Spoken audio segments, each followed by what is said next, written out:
All right. Hey, everybody. Welcome to the Branch 458 podcast.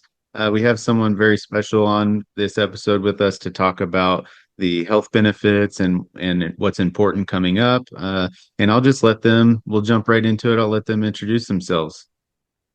Hello, everyone. This is Stephanie Stewart, your Director of Health Benefits, and I'm really excited to be here with all of you today to talk to you a little bit about open season for this year. It's a big year. It's a very different year for all of the postal employees, and there's a lot of information I think I can share to help de-stress you if you're a little stressed out on how this is going to work and what's going to happen to you and potential changes to your health insurance. Yeah, thank you for coming on. We really appreciate it. Go ahead. Do you want to talk? There might be a little lag, so if I talk over you, I'm not doing it intentionally. Do you want to explain why this is so important this year? Why is this such a big deal this year? Sure. So as all of you I know are well aware, we passed the Postal Service Reform Act. And one of the elements to help put the Postal Service on better financial footing was the integration of Medicare into the Federal Employees Health Benefit Program for postal employees. And in order to do that, OPM had to create a different section of the Federal Employees Health Benefit Program that was going to be exclusive to only postal employees. And that's what we're experiencing this year at open season. So it is the inaugural event of the Postal Service Health Benefit Program under the Federal Employees Health Benefit System. Obviously, there's going to be some changes on light blue, how we enroll. That tab in our postalese, whenever we get in there to enroll or change our health benefits, there will be another tab for PSHB, correct? Well, the way that the enrollment is going to happen, and really any changes to your plan after January 1st of 2025 that you need to make, such as adding a dependent, removing a dependent, making changes if you have a qualifying life event, are going to be done under a new enrollment portal. This is going to be a website that is hosted by OPM. I do have the website, but OPM has requested that we not release it yet because it's not active. Okay. And it won't be active at all until around October 28th. But it'll be very easy to find. Instructions are going to be sent out probably in the next couple of weeks on how to get into this new enrollment portal. But basically, what it's going to be is a website that connects to opm.gov and directs you to information that's very specific for enrollees in the Postal Service Health Benefit Program. So for all postal employees. And on the site, in the general area of the site, you're going to have places where you can look to see if your providers are covered under the networks of different health plans. You're going to be able to compare different plan benefits and plan designs and premiums, all those things that we currently have done under the plan comparison tool of OPM's website. So they've taken all of that information and they're putting it into a centralized place just for postal employees. This should make it a little easier for people who are wanting to do research and comparing different plan options. But then on that site, there's going to be a place where you can go in and securely enroll. And the way that they're going to set this up is very similar if you were to log into your Social Security account with the Social Security Administration. There's a lot of information that's there, but if you want to start reviewing any of your personal information, you go behind a security platform. I know it's Social Security Administration. They use ID.me. They use login.gov, and I believe that there's another one that they use as well. So OPM's using that same type of security model, but that we are all going to have a login.gov account in order to be able to go in there and make our enrollments. One thing I can tell you, you can set up that login.gov account now, but there's not going to be anything there at this point, so don't be shocked. It's really just a way to verify that you are you and that no one is using your account in an unauthorized manner. So it's really from that security purpose why you have to have that login.gov account. But I will tell you, please rest assured, I know we get lots of questions and lots of members who are concerned that they just are not as technical savvy. They don't do a lot of work on the computers. There are going to be alternate methods that can be used versus signing into that OPM website and using that login.gov security feature. The process is going to have a phone number attached to it. This phone number can be used for a variety of different things. It's going to be sort of a phone bank. As an example, if you're on the OPM hosted portal, you're having some sort of technical difficulties, you can call that number. They will direct you to the right place to get assistance. Same thing if you just want to make your enrollment. You call that one centralized number, and then depending if you are an active postal employee or you are a retired postal employee, they will direct you to the appropriate place to get you the assistance that you need and to help get that enrollment processed. You answered one of the questions that I had. So if you want to enroll and you don't have access to a computer or whatever, you can call that phone number and they would assist you in enrolling. Yes. And Okay. I do know that the Postal Service is planning to mail out instructions that will have this website. It'll have the phone number and any of other relevant information to help you understand the process and the way that we're going to be using this enrollment. And they're scheduled to send those out about mid-October. So that'll give us enough time. Something we haven't talked about is when is the open enrollment period that we all have to get this done by? Sure. So open season always is the second Monday in November through the second Monday in December. And for this year, it's a little later as well, which is good. It starts on November 11th and it runs through December 9th. So the comparison tool, I know that website's been under construction. That's something that we like to tell a lot of the CCAs as they convert into regular about that website. We have classes here at the hall and we kind of show them how to compare different plans on there. I know those rates just came out for next year and some people are able to find those. I think I've put the website on our branch's Facebook page to compare those rates. Do you have any advice you wanna talk up the NALC plan at all? Of course I do. All right. So the NALC plan this year really is very competitive from a rates perspective going into the Postal Service Health Benefit Program. We did have typical year increases. Unfortunately, we have medical inflation that does affect the cost that we have to pass on to our members. But for our high option plan on our biweekly premium for self only, we were able to come in with about a 50-cent increase on the premiums there. And our self and families had about a $16 increase per pay period.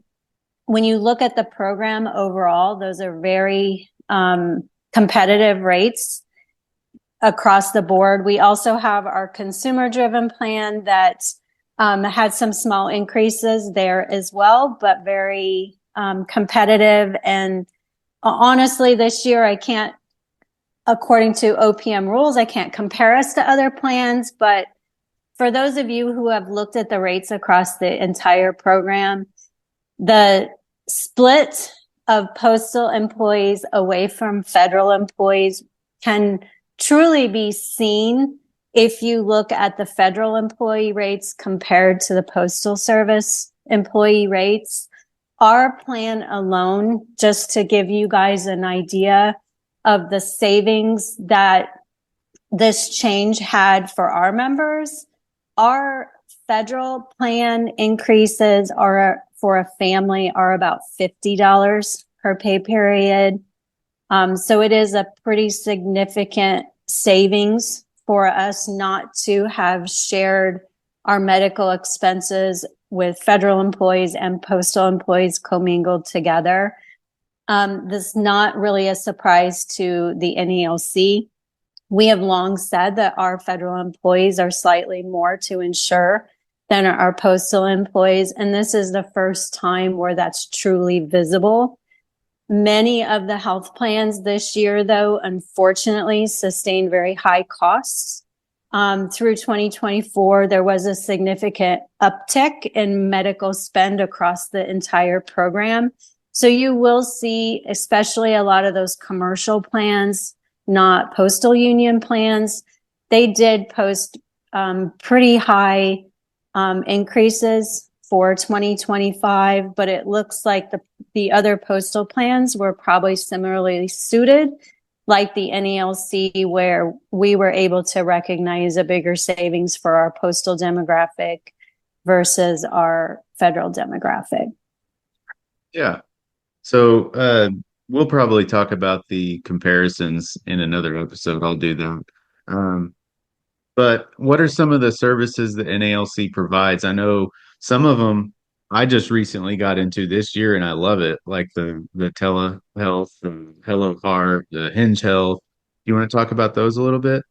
Oh, sure. So one thing, anyone who's considering the NALC plan, if you're not already in it, I just want to stress, look at the extra programs, the health and wellness programs that the plan offers. So our plan has really taken a step in a more proactive direction for our members who are wanting to improve their health. It's very easy for a health insurance company just to take care of their members while they're sick or while they're injured. And of course, we want to do that. But we also know that a lot of our members want to make positive changes where they know they may have potential issues with their health, and they are really seeking ways that their health insurance plan can help them be proactive in that way. So a couple examples is we have introduced a program called Hello Heart. It's available for any of our members that have high blood pressure, high cholesterol, various heart-related conditions. Part of this program is we send you a blood pressure cuff. It's connected. It connects to a smart device. And as you're taking your blood pressure, it will alert you on certain concerns that it may be seeing. You could have an irregular heartbeat, which it would detect, kind of more advanced than just taking your standard blood pressure. But it also, of course, is going to look at your different blood pressure readings and alert you when you may have something that you need to seek medical care for immediately, or you need to follow up with your doctor. One of the other great features is this records all of those different readings that you take. So when you go to your doctor for your follow-up visits, they can download that information and share with you what they're able to see by looking at a longer period of time. So many people will go into a doctor's office, they'll have their blood pressure taken and it's elevated because people are anxious being in the doctor.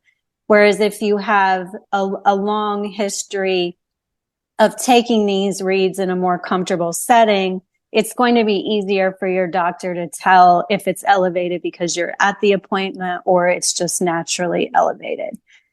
Another great program that we introduced was our musculoskeletal program. It's called Hinge Health. Obviously, every letter carrier out there has aches and pains somewhere on their body. Our job is very physically demanding, and it can cause a lot of wear and tear. And unfortunately, for many of our members, that means facing constant pain, pain management, or, eventually surgery to repair it if there's no other way to get the condition under control. And with Hinge Health, it's a specialized program that allows you to work with a team of physical therapists and develop a physical therapy program that you can do at home in the convenience of your home, whatever time works for you. And we've seen pretty dramatic results from this program, a lot of reductions in our members that need surgery. They're getting pain relief in a more natural way. They're not having to take as many medications to control that. So it's really across the board just a great program for anyone that has those aches and pains to give a try. Both of these programs that I've just talked about are available to our members at absolutely no cost to them. They're classified as health and wellness programs. And one of the benefits of those health and wellness programs is they come at no cost. So it's a great resource, great way for our members to get engaged in their health and make those positive improvements just by participating in those programs. We also, as you had mentioned, we have a telehealth program. We fortunately put this into place. It went into effect in January of 2020. Which, unknown to us at the time, was perfect timing for our members to continue to get care as they were facing everything through the pandemic. We've had tremendous response with this program to the point where we've expanded it significantly. When we first launched it, it was focused just on getting urgent care needs for our members at a lower cost and, readily available services whenever you need it. We've now expanded that to include a women's health platform, a lactation support program, but also a nutritional counseling program. And just last year, we added in a dermatology platform. So now our telehealth program is a much wider use tool. So there's a lot of different things that people can go there for, and it's not just for urgent care anymore. It's a lot of that day-to-day support and concerns that people may have, or like I said, the nutrition counseling, just looking for that extra boost of support and guidance along the way. Some of our telehealth features have a reduced copay of $10, and then other ones are completely free for our members as well, just for participating. So definitely a way to save money, to look at getting different health needs addressed, and just a great tool to be able to get care whenever you need it, which works in your schedule. Yeah. So just me personally, I have the NALC, the high plan, and I've used all three of those. I love how the NALC plan is tailored to the letter carrier. And we all have busy schedules. You might be on the overtime list. We kind of have irregular days off. It's different every week. So the telehealth, I can call them on my lunch break, or if I go home and I don't think it's serious enough to go to the doctor, I can just do it from my living room or my kitchen or whatever. And it's that cheaper copay. Um, and then the Hello Heart and the Hinge Health, I've also used those, and it was so easy to set up. And the Hinge Health is, I have like neck pain, so you tell it I'm experiencing neck pain. This is how severe it is, and then it gives me like exercises and stretches to do, and I can set up how often I want to do it. It's just awesome. I love it. That's great to hear. One of our main goals is really just trying to provide options for our members so that they can get the care the way that works best for them. And that was kind of our thought process behind adding in all of these programs, is just what can we do to make our health plan better? I think we've done a lot and we've put a lot of resources out there that really do meet letter carriers where they need it. A couple of other things I just want to highlight, because if somebody's considering our plan, it's important to know that we're not just a standard healthcare plan option. We're union owned, we're union operated. So everything that we do, of course, has the letter carriers at center focus. If we have members that make suggestions to us, we take those very seriously. There's a long history of adding or enriching benefits that we currently have because our members have drawn attention to those maybe not covering things as well as they would like to see them, or a member experiences a place where they don't have coverage that they may need it. A couple examples would be, I had a member approach me in about 2019. He had small children that were autistic and they needed ABA therapy. And unfortunately, at that point in time, our plan had coverage for that, but it wasn't adequate to meet their needs. It took us a couple of years, but in 2021, we were able to enhance that benefit and remove any of those limitations for that therapy. So now not only his family was able to benefit from that, other families in similar situations were able to see that increase in that therapy benefit as well. We added in fertility drug coverage in 2023. That was something we received many requests from our members who were needing some assistance starting a family. And just another one we put into place in 2024 are foot orthotics. All of us know, deliver and mail. That one pair of orthotics over a few year period really just wasn't enough to meet the needs for us. So we did increase that benefit in 24 to 2 pairs a year, which I think that's a great benefit for letter carriers. I know when I was carrying my route, 1 pair of orthotics, even to get 6 months, could be a stretch sometimes, but at least getting those 2 per year in there, I think is going to be a great start. And all of these things we continually look at and we try to make better every year. One thing for me that's exciting as the director is with this split from postal employees and federal employees, starting in 2026, all of the federal plans will be able to customize their benefits a little bit more for each of the 2 demographics. So according to the Postal Service Reform Act law, the first year of the Postal Service Health Benefit Program in 2025, the benefits need to be identical to their partner federal employees health benefit program for federal employees. So as an example, the NALC's high option plan is going to have the same benefits in 25 for postal employees as it does for federal employees.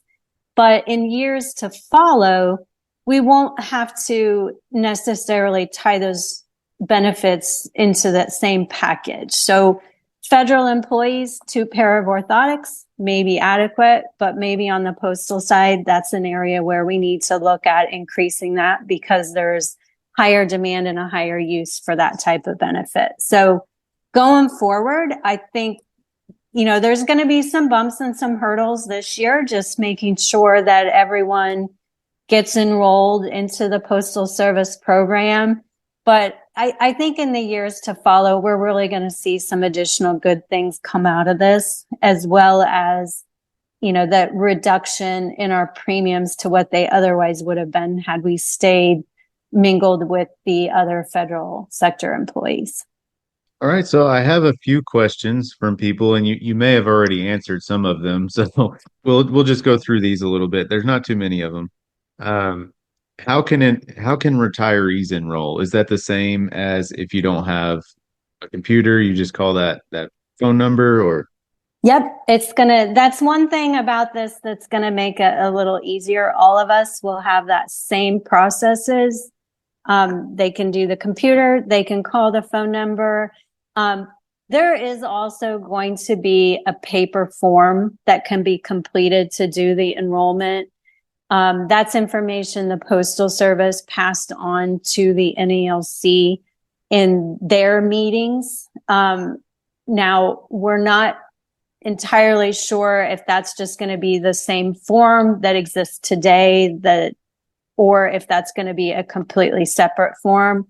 But as soon as we have that information, we will get that out to everyone as well. I should note that the health benefit plan on our website, which is nalchbp.org, we do have right on the front page on the ticker a link to specifically dedicated open season pages. There's one for federal employees and there's one for postal employees. You just have to click on the box that directs you to the postal employees. Anytime there's new information about open season that becomes available, we will be posting it there. We already have our small booklets posted on that website. We have some information for our members who are enrolled in our Medicare Advantage plan, just to kind of help address concerns they had about how to enroll. Anything that we get that may be useful for our members, we will put on that page as well. So there'll be one place that's easy for everyone to go and find whatever it is that they need. Okay, perfect. And I'll put that in the description of this episode for anyone that wants to click on that, or you don't remember it right away, you can come back and look at it. So the next one, if an employee has healthcare through like a spouse or maybe a parent, and they don't want to enroll in this open season, do they have to opt out, or is OPM going to slide them into something? OPM is, if they're currently enrolled in a plan, OPM has been working on an auto enrollment feature to make sure that no employee gets left behind as we make this transition into the new postal plan. So they're putting together an auto enrollment process that they're going to be using with the carriers so that anyone who doesn't select a plan is automatically placed into a plan. So in that case, if someone's in the Federal Employees Health Benefit Program today, but they're wanting to cancel that enrollment, I would strongly recommend that they go in and they make a cancel, because otherwise they will be put into a plan for 2025. Now, if they're not currently in a plan right now, they shouldn't be placed into anything. So then they would be okay. I say this with one caveat, for anyone who's getting close to retirement, please, please, please don't forget that you have to be in the Federal Employees Health Benefit Program, which the Postal Service health plans are part of, for a minimum of 5 years before you retire, to continue to have health insurance beyond your retirement date. Oh, wow. I didn't know that. Had some people have to stay longer than they intended because they needed to carry their insurance. So always like to point that out to people. But also, since we're talking about this, I just want to mention too, if you are retired and you choose to cancel your Federal Employees Health Benefit Program healthcare, you are not able to get back into the federal program after you cancel. So if you are looking at canceling for some reason or another, please either consult with me, consult with the retirement department at the NALC, so we can make sure what you're doing is what you truly are wanting to do and you understand what the consequences could be. Okay, so how can someone find if a certain medication is covered by the NALC insurance? So there's a couple of different ways. We have formularies that are posted on our website. It is a little difficult for me to explain how to get there. But if you're in the high option plan or our CDHP plan, there's tabs at the top of our website. Make sure you click into the plan that you're in and then go to CVS. And from there, you should have an option to pick the formulary. The other thing that you can do is simply give us a call. Just call our customer service department and ask to speak to someone that can help you with costing and pricing out prescriptions. And they'll be more than happy to help. And just so that everyone knows, the health plan traditionally at open season extends hours specifically to help our members that have questions about the new benefits or they're considering our plan. We're going to open those up a little earlier this year. Typically, we do it the week before open season, but we're going to start staying on extended hours on November 21st, just to make sure that there's people available for our members to speak to if they have any issues. And we will stay open until 5:30 every evening, Monday through Friday. What is that phone number for people to call? The phone number is 888-636-NALC or 6252. If you are a current member of our plan, it is on your ID card. But if you are not in our plan, you can also find it very easily by going to nalchbp.org.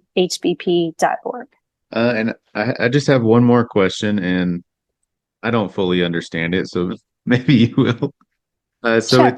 it's a member we have, and their wife requires certain treatments, and is worried that the NALC plan won't cover those treatments, and is wanting to know if rebates for Medicare Part B are the same as the Blue Cross Blue Shield rebates, and how they can find if their providers are in the NALC preferred system.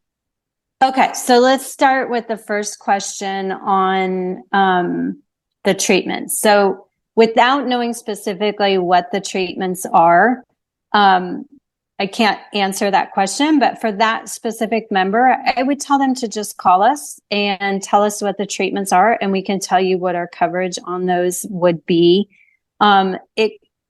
Sometimes it's very difficult to price things just because we don't know how a provider is going to bill. But the best bet with that is just give us a call so we can have a one-on-one conversation and really talk through the different ways that coverage could be applied. In regards to finding your providers, when the OPM portal launches, there will be a tool on there to do that. But you can also give us a call at the health plan.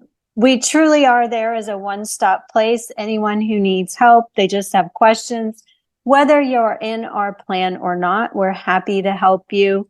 And you can just pose the question to us and we can help look it up on our provider network finder. There's also a place on our website, again, nalchbp.org, where you can search for providers and see if they're in network with Cigna. Or, last of all, you can ask your providers. We use Cigna's Open Access Plus network. So any provider that will bill to Cigna and is in Cigna's network is one of our network providers, but we also have out-of-network coverage as well. It's not quite as rich, but it is an option out there for people who really want to see a specific provider, but they are not in our network. For the time being, you could see them as an out-of-network coverage provider. But there is also a way that you can nominate a provider, and Cigna will do outreach to that provider and try to have discussions and bring them into our network too. There was one other question in there, and I can't remember what it was. So it was about, let me go back to it.